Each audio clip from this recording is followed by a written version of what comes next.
आमच्याकडची जमीन, आमच्याकडचं पाणी, आमच्याकडची वीज, आणि ह्याच्यावर पोचले कोण जाणार? बाहेरचे.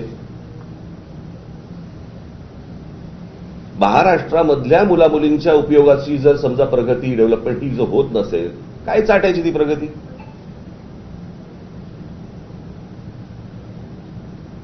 हे कोणासाठी सुरू आहे?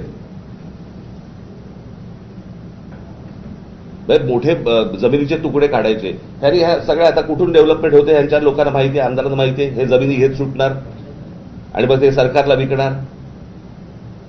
मग सरकार कोणाला तरी अजून कुठचे उद्योग अदानी बिदानी देणार, त्याच्या घशात घालणार. हेच सुरू आहे. आपण आपली पत्रकार परिषद घेत बसू. मला असं वाटतं स्थानिकांना ही गोष्ट समजणं गरजेचं आहे. त्यांनी या गोष्टींना विरोध करणं गरजेचं आहे. सगळ्या ठिकाणी नुसते आपले तटकरे, तटकऱ्यांची मुलगी, त्याच्यानंतर तो कोण ठाकूरांचा मुलगा आहे, त्याच्यानंतर अजून कोणतरी, हेच सुरू आहे.